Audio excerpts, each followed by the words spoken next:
This is The Art of Startup War, and I am your sensei, Brian McMahon. Now, in Season 1 and 2, I got inside the minds of startup investors. In Season 3, I brought in entrepreneurs to share their startup journey. Here, in Season 4, we combine both so you can hear investors critique the investment value proposition of individual companies. You're going to hear how investors make decisions to invest in startups, what makes a great entrepreneur, and how billion-dollar companies are built. So tune in every Tuesday, 10 a.m. on all the major platforms. You can empower your tribe by sharing the podcast, and remember to subscribe, rate, review, and leave us a comment.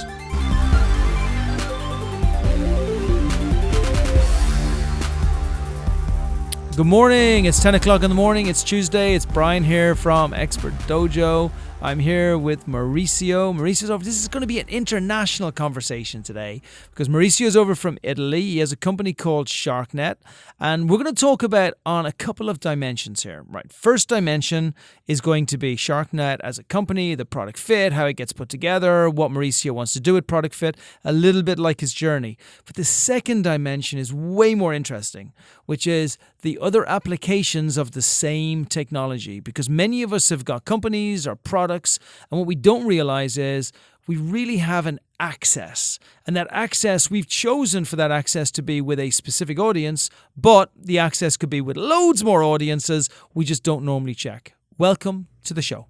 Thank you. Good morning, Brian. Good morning, all the way from Italy. So you came over on a really powerful project, which I got to give hats off to the Italian government. I mean, the Italian government are not, you wouldn't put them as the forefront in the world on sending entrepreneurs around the world. And I know this is the first time they've done it, but I have to really give congratulations for such a huge project, because they've taken entrepreneurs like you, they've taken you in Italy, they've sent you over to the United States, paid for a bunch of things, and then made sure that you're positioned with your product to either launch in the United States or do what you need to do.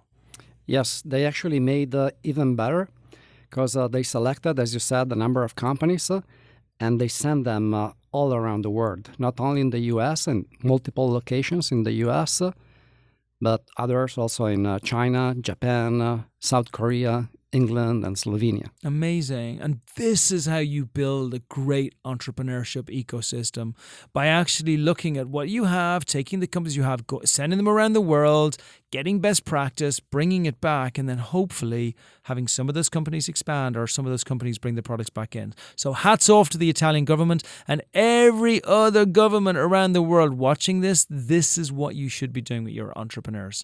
So you've been over here for 8 weeks. Coming on 9 weeks. Right. Tell us a little bit about Sharknet. Tell us how the product was developed and a little bit about the process that you've gone through so far. Well, yes. First of all, just a few words about me. I'm an engineer, an electrical engineer, kind of experienced. My previous product was an underwater navigation device for underwater robots. Hang on, you can't just pass that by quickly. Like when you're just like, yeah, all I did was I just did a underwater navigation device for robots. Like, hold on, why? I mean, it's brilliant. Was it for the army? No, it was actually a civilian product. Underwater navigation system exists, but they are very, very expensive. I managed a few years ago to make it less expensive. But still, it was in the order of the $30,000. So it was still in the professional area. Yeah. And the biggest challenge I found in that area, it was the market. The market size was very, very, very small. Right. And also, who would buy it? I automatically assume the military, just because it seems to make the most amount of sense. But were these folks looking for things? No, actually, militaries usually have more advanced and even more expensive solutions. Mm-hmm. And my target customer were professionals that were inspecting pipes, piers, hulls of ships. Yeah, makes sense. And they can do it without any navigation system, but then every now and then they have to resurface and see where the vehicle is. Yeah. With my device, they knew in real time where it was. Wow. And then what happened with that? It happened that I needed to have as a partner, a big manufacturer of these ROVs, and it was liked. And it was like this much that they decided to partner with a big company producing hardware and another big company producing software. Right. And they basically engineered their own version. Right. Okay. Wow. So which is a real, it's not, I would love to say that this is something that does not happen that often, but unfortunately it does. Yep.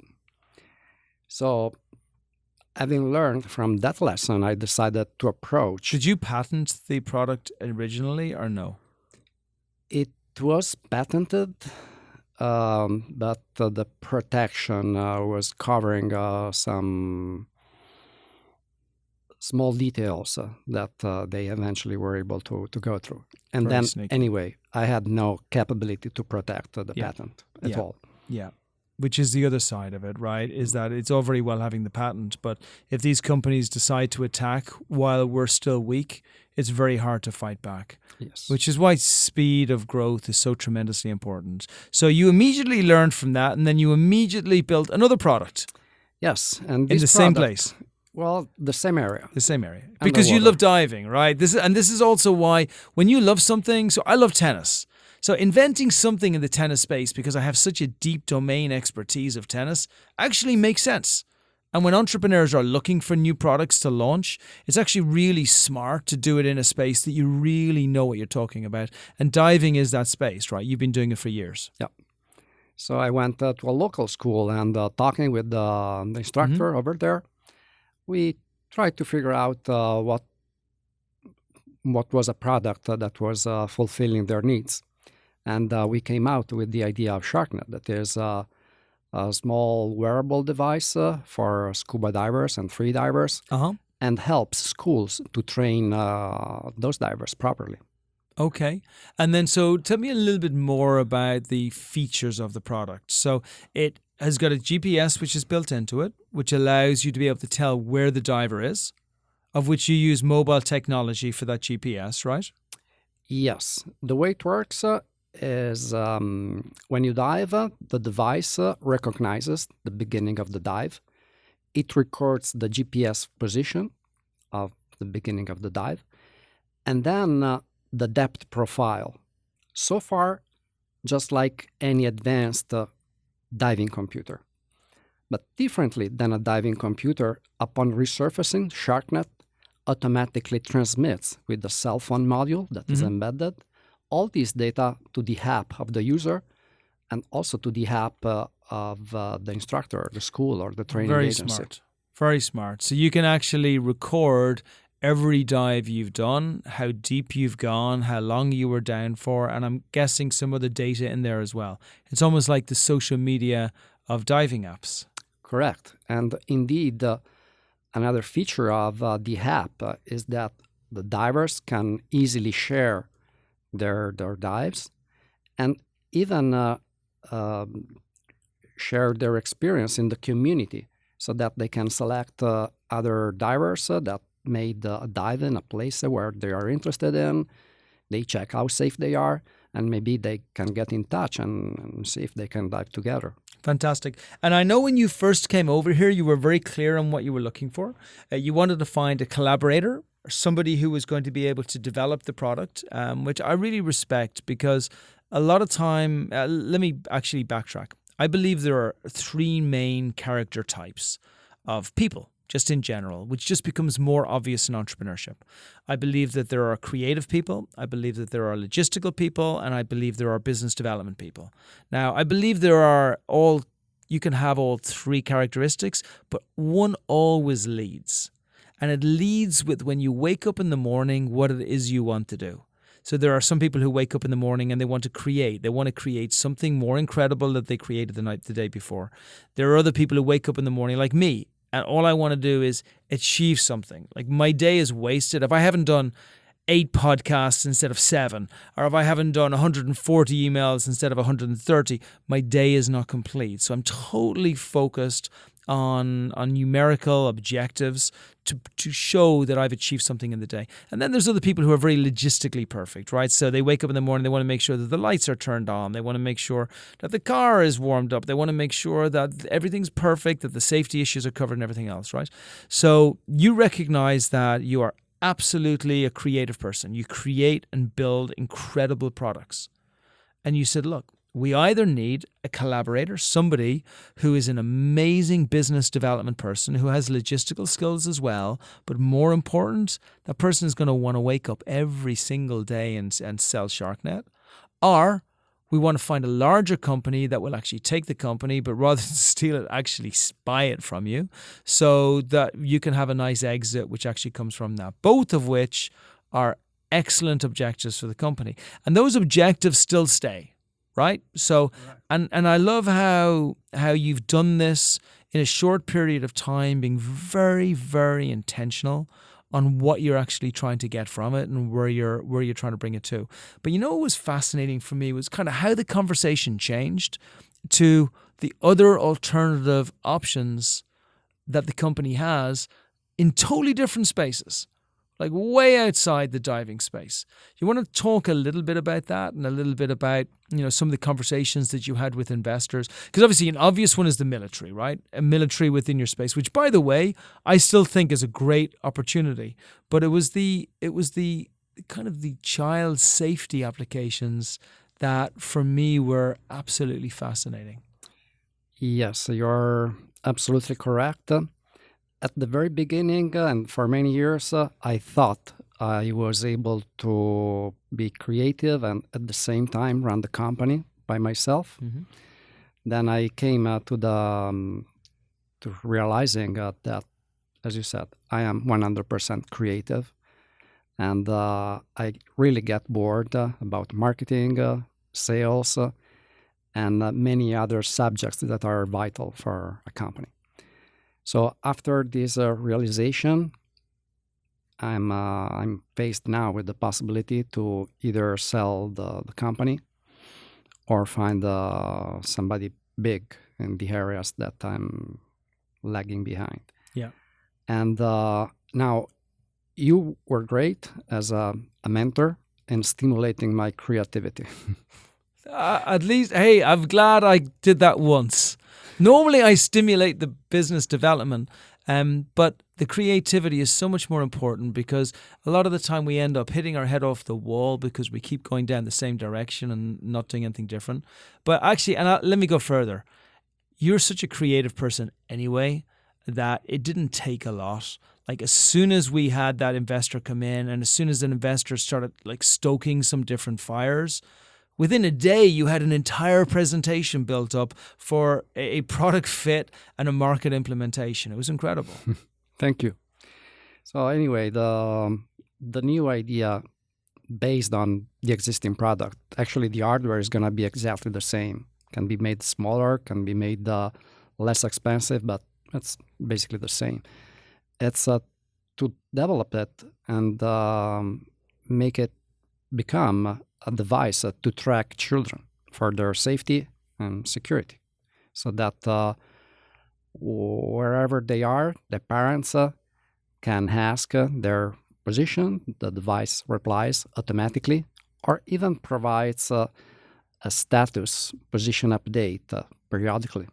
Okay, and then just go a little bit deeper into it. So why would somebody want this? Why would a parent want to give this to a child? And how do you try and help them visualize what it would look like?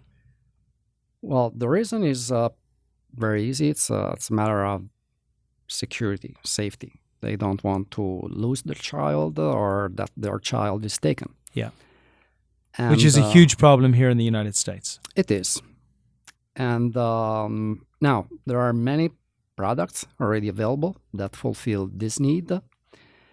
But the drawback of all of them is that you need to pay a substantial monthly subscription fee because they are all based on cellular technology, and you have to pay it. And this is an expense that most people can afford, but still, it is bothering every single month to add that fee to your bill. And you're paying for something that you don't need until you need it, right? Right.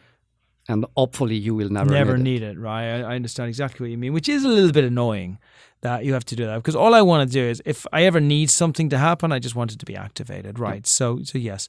So there are some devices which are out there which are based on that. Are there any other drawbacks from the existing devices? This is the main one.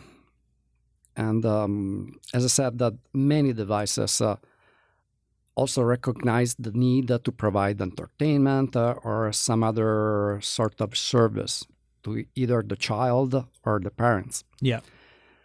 But what I'm focusing in is to actually get rid of the monthly fee. Right. So that this becomes a one-time expense, and that's it. Fantastic. And how would you do that? How do you manage to achieve what nobody else has been able to do? Well, it's not my merit. It's just because in the latest years, technology evolved, and now there are communication methods that use free frequencies available in the spectrum, and they also work with extremely low power. Yeah. And they are meant to transmit only data and very, very few data. You cannot transmit an image or a video stream, Yeah. but certainly a position, maybe every 5 seconds or every 30 seconds. Yeah. And the great news is that this is free. Wow. Okay. And how accurate is this? The accuracy is dictated by the GPS, so it is still the same whether you use a transmission method or another. The big news again, it is free. It's a communication method. Fantastic. And what's been really, really interesting and fun for me is, as you've started on the journey, like this conversation started with an investor who came in and said, "I recognize a genius when I see one. You're a CTO. You build a great product. And if I can get a great product built without having to spend $500,000, then that is a huge value to me. So let's look and find bigger applications."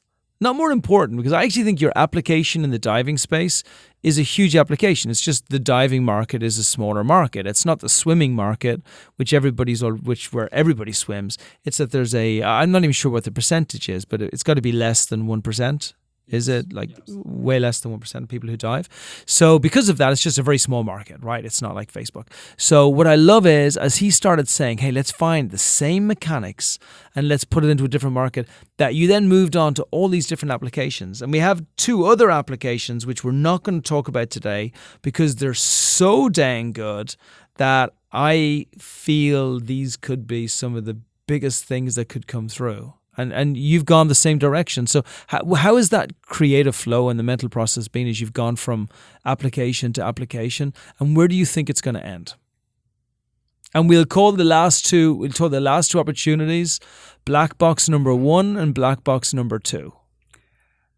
What triggered the whole thing is perceiving the freedom to act as a CTO rather than a CEO or an entrepreneur, having to think about all the aspects. So this sweet spot of being able to think about technical stuff and application, it was definitely inspiring. And the thought process that I follow is that, the market is to be the largest possible one. And I also need to follow what I really like. And from there, What do you mean by that? That I prefer to work in the areas in which I really have fun.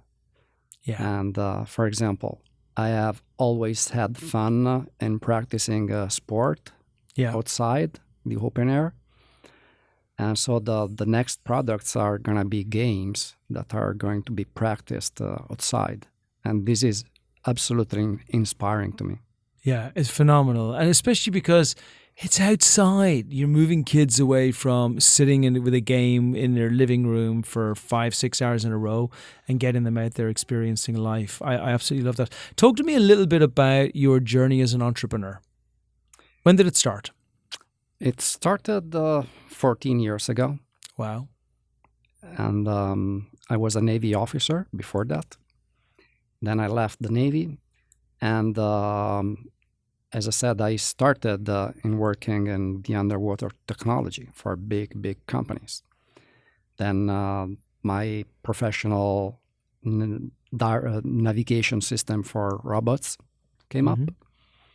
And then Sharknet. And now here, kind of trying to explore also the surface and open air environment. And then, so tell me a little bit about the emotional journey, though. So if it started all those years ago, how was it, especially knowing your role? And all of us have a role, by the way. I don't think I'm a CEO. I think I'm like a chief marketing business development officer. I'm a chief evangelist. That's my role, right? You want to put me in my happiest place on the earth? It's not arranged. It's making sure I'm out evangelizing the thing I love. So with your role and where you are, was it rather than me saying, was it a hard journey? Just talk to me about some of maybe the more difficult parts of the journey, and then let's move to some of the better parts of the journey. The first part of the journey was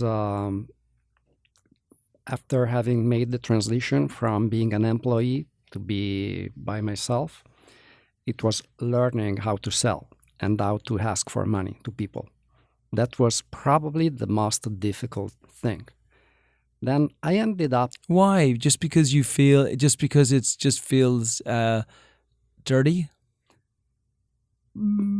Probably. At the very beginning, yes. Maybe that was part of of being that uncomfortable. Yeah. But then I ended up actually liking it. And but then I realized that even if I was selling stuff, I was still not having fun. And I started to create something, and this is what I really liked very much. Yeah. So when you say you didn't like it, I mean, how much didn't you like it? So if I have to talk through my entrepreneurial history, we'll end up in tears, right? And then we'll end up crying, and then we'll get to a stage where I'll cry less. And then we'll get to a stage where there'll be euphoria and there was good things. Like, what was the real tough part of doing it? Was it when you were building up the companies, did you find that the business came in straight away, or did you find that, like, because even at home and challenges and things, it's not easy. And the reason why this is semi-important is because a lot of the people who are listening to the podcast are investors, but then there's many other people who are entrepreneurs. And then there's even more people who are entrepreneurs who are thinking of starting their business. So for those folks thinking of starting their business, I want them to get a feel for what it's like to be an entrepreneur so that they're prepared. So my step one, as I said, was to learn how to sell face-to-face with a real customer. And it took time, but I ended up sort of liking it. Mm-hmm. The second step that was even more painful was the marketing. So trying to come up with the marketing plan, including social media, Google Ads, and trying to build something that made sense as a whole, as a marketing strategy. Yeah. That was very painful because I was spending half a day for every single post on Facebook. And the results were even bad. So it's just not something we're trained to do, though. That's what's so funny about being an entrepreneur. It's that there's nothing in school that teaches you how to do Facebook ads, right? Right. Or things. And it's easy for people to say, well, get a professional to do it. It's like, you don't have the money to get a professional to do it. Like, it's at the beginning, so you're building it up yourself. Well, the thing is that I even hired a professional. Oh, you did? And were they any better or no? No. I had to spend half a day to create a draft post for her. So I mean, that's not an unusual story. You know, many of the experts, in inverted commas, are they find it equally challenging. And one of the reasons is because how many websites are there in the world? 100 million? 300 million? Yeah. I don't know. A lot. So, and how many websites in all of our space are there in the world? A lot. So what are the chances of somebody finding our random little advert for, get your own special device right now? Very, very, very slim. Right. And getting harder by the second. And then, I'm an engineer. So I started building my very nice looking marketing plan. But the thing is that it took forever to transition the plan to real action, because, as I said, only a Facebook ad half a day, then you can imagine everything else. And you want to do this yourself. And look, Mauricio's bringing up really, really good points for all entrepreneurs out there. Remember, there's the 3 types. And one of those types is going to win. And you only have, look, you might say I'll work 16 hours in a day, but you have about 8 really effective, strong hours in the day. So where are you going to start? Are you going to start with creating something? You are continually creating something. And then you might say, well, no, that's not the answer, Brian, because you just told me based on this interview that I should focus on business development. I say, no. If you're best at creation, then maybe you should have somebody helping you, maybe either an employee or a co-founder or somebody else. We can't be all things all the time. And we have to make sure that we don't lose the one thing that we're amazing at to start focusing on other things that we might be mediocre at. So I love the fact that you've come full circle right back into the creative space to start building products in the knowledge that you build something beautiful. And, I've said it to you before, like now, at the beginning, I just thought, okay, great, we're going to help you out. I love, love, love the fact that the Italian government have done this. And obviously we want to support it and make sure that it's successful. But I also just wanted to help you out because you're a great guy and it's a nice product. But now I feel a tinge of greed because I like the child safety. I think that's really good. But I really like your Black Box 3 or Black Box 4. The application that moves it that step further and puts it into a real experiential product, which could be amazing. Now, if we get something like that and we like it, hell, we may even incubate a product like that. We may even bring in a person to develop it and get it out to the market and help get it on an As Seen by TV. Like, who knows? There's all kinds of options for this, and they're all a hell of a lot of fun. And in the US, you just need one breakaway great idea. It doesn't even need to be for a long time. You just have to milk it for as long. I mean, you remember the fidget spinners? Mm-hmm. You didn't see the fidget spinners, the little things that go around in your thumb? My God, these lasted about 6 months, and he sold hundreds of millions of dollars worth. Another great product over here was the singing fish on the wall. You're telling me you never had a singing fish on your wall at home? Greatest product ever invented, by the way. It's on a piece of wood. There's a fish on the front of it. And it was built in the 1970s, if I'm not wrong. So the technology was, or maybe 1975, but technology was phenomenal for the time because they had to build a fish that could move and flop on the wall and then sing. And it would say things, hey, how are you? It's a fish day today. And people loved it for a period. And then they didn't love it anymore. But between that period of loving it and not loving it, they sold $100 million worth. Nice. So I feel the greed on some of your products that are coming through, which is what you want from people around you. And I've seen how you've developed your other market and how you can now develop the toy market in exactly the same way. So it's going to be interesting. How much money do you think you need to develop this? And we're going to assume that we're going to get a CEO, okay? Yes, more than money, I need a great team and a great support, great environment where this new company can grow. And right now, I haven't assessed yet the amount of money that I need, but it's probably big in terms of marketing. Because the product is going to be, the development is close to zero. I can reuse the same technology. But then it comes to make this new product, black box number 2 and number 3, known to the public. And you are certainly much better positioned to assess what it takes. Yeah, and you can get, so there's we talked about this a bunch even while you've been here, and there's a number of ways of getting it out. For something like you're talking about, I mean, an influencer might be a great way to get that message out, especially a sports influencer, somebody who's in that space that they can actually look at it and say, oh, this is a really interesting concept, because you want kids at holiday time to want to buy this in the stores. They see it, and then they see the greatest game there's ever been. Yeah. And by the way, that's all we're telling you. Just so for all you folks listening out there, this is going to be a doozy. But not even kids, because I'm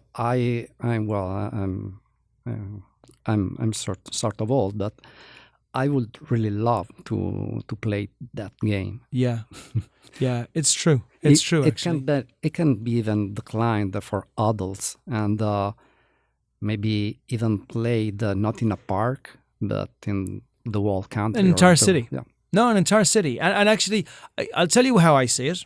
Actually, I'm not going to tell you how I see it. I'm going to tell you after how I see it, because I just came up with a great analogy. What I want to finish with, a few things. I'm going to talk a little bit about the development of that product. And then I want you to share your details so that everybody can find you, because people are now going to want to really be very, very engaged. And then we're going to share something on creativity at the end. Something about creativity that's really important to start a product, because the truth is, if more people were like you, then there would be more people creating phenomenal companies, getting a lot more freedom in their lives, not having to work every single minute of the day until they're 70, and then wondering how they're going to retire, especially in this country when healthcare is so tremendously expensive. So I applaud it, and I really want people to understand that creative process and how it goes through. And before we get to that, though, let me just talk about what we will need to do to develop this product, this Black Box 3. We need to make sure, A, the product gets built. That's okay. No problem. We have it there, right? But before we do anything else, we then need to work on the brand. And the brand will be entirely focused on, as you've said, we find that avatar, and then we find what makes that person feel. It's all about that. It's all about remembering how it is I felt when I was in my best time in this particular space, and then recreating it so I know where I am. So Red Bull do it unbelievably well. Nike do it unbelievably well when they paint that picture of an ordinary person doing extraordinary things in a field full of barley as they run through it at 5:30 in the morning as the sun is rising on the other side. And rather than thinking of the fact, oh my God, I've run 3 miles, I think I'm going to get sick and fall on the ground because I'm going to die, you're thinking, oh my God, I'm a bionic superhero running in a beautiful field in the middle of a romantic movie as we're going through the stuff, because that's how you want to feel. That's the idea of being a great athlete. And so we want to create that, and that cannot be created in a vacuum. It has to be created by actually bringing people in and getting consumers engaged with it so we can actually see how they react. And we got to find out, is it a 50-year-old me? Is it a 12-year-old my son? Is it a housewife who hasn't worked in 10, 15 years? Is it a millennial? Is it a 15, 17-year-old girl? We need to find out what group of people can actually love this the most and why, because we want to get it viral. That's when we then step back and say, okay, now we're going to focus on 2 other areas. We've made sure our brand is being looked at. We now want to make sure our influence level is good, and we want to make sure that our marketing is good. And within the marketing, it gets super interesting because we then start looking, and I think in your case, with a product like this, how do we find a great influencer? And how do we get that influencer directly involved in the product so we can fast forward everything, so we can move everything forward much, much quicker? And that's going to be the exciting piece that's going to come next. So, and then that'll be phase 1. Phase 1 would be build up the marketing. And then within that, within the influencer, we might do a Kickstarting campaign or an Indiegogo campaign. We might do an as seen on TV. We might do a home shopping network. I mean, something like QVC. Or we may even do what we've done with 3 or 4 of our other companies and go to Shark Tank and actually put the product in Shark Tank. Not to get investment, but to get the promotion. And then once we have the promotion, we have everybody using it. So, Maurizio, when you're building this, you almost have to imagine Mark Cuban on Shark Tank walking over, touching it and feeling it and saying, okay. So if I was going to do this with my friends, this is how it would look or feel. And exactly that moment, that's how the device has to be.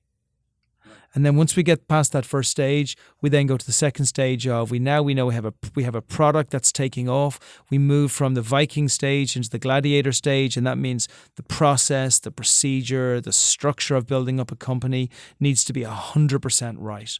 We need to make sure, and that's the accounting, the legal, everything else that's there. We need to make sure that we build up the community around us, so that's really strong. We need to make sure that we're covered with regards to our marketing getting even stronger and our influence level getting stronger as well. And then we build the product up. And then we say, great, is this a product where we can sell 50 to 100 million units? I like the plan. Okay.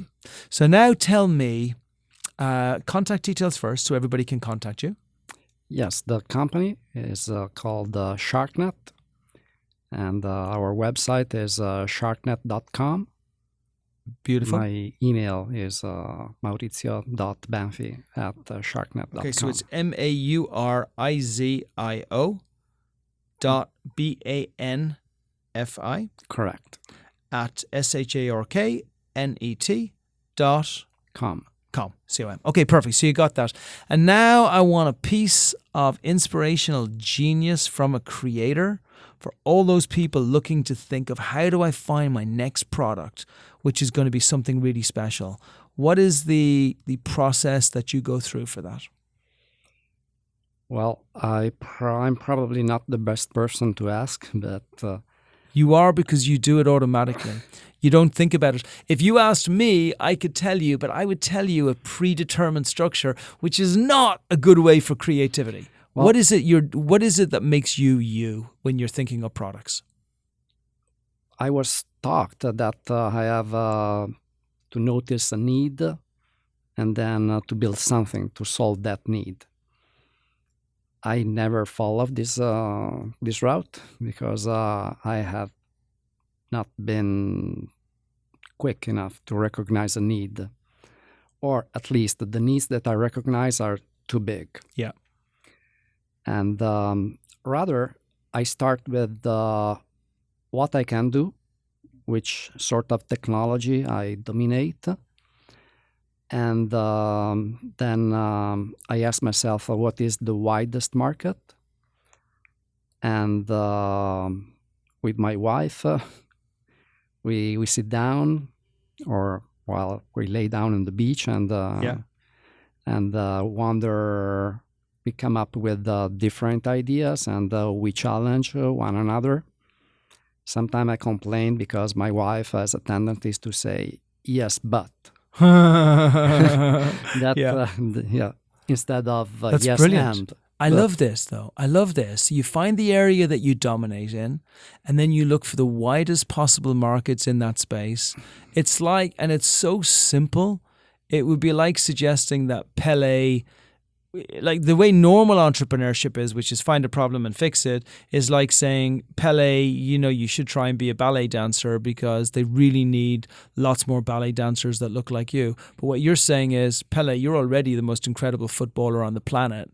Why don't we find a wider application for the brilliant skills that you already have? And then you find every reason why it's not going to work using somebody you trust.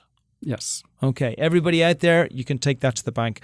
Maurizio, it's been a pleasure having you. It's been a pleasure having you all these weeks. We're going to build something amazing. There's no doubt in my mind on it. And everybody out there, watch out. Black Box, number 2, coming to a town near you. Thank you, Brian. Thank you very much. Okay, that's a wrap. Thanks for joining us. If you love the podcast, please empower your circle by sharing these stories. The Art of Startup War is brought to you by Expert Dojo. And remember, we invest in startups, $50,000 checks. Make sure you apply on our site if you are one of those great entrepreneurs looking to bring your company to the next level. As far as the Art of Startup War is concerned, we are back every single Tuesday at 10 a.m. So remember, check out the new episodes. If you want to find out what the investors think, check out season 1 or 2, but make sure you join us every single week.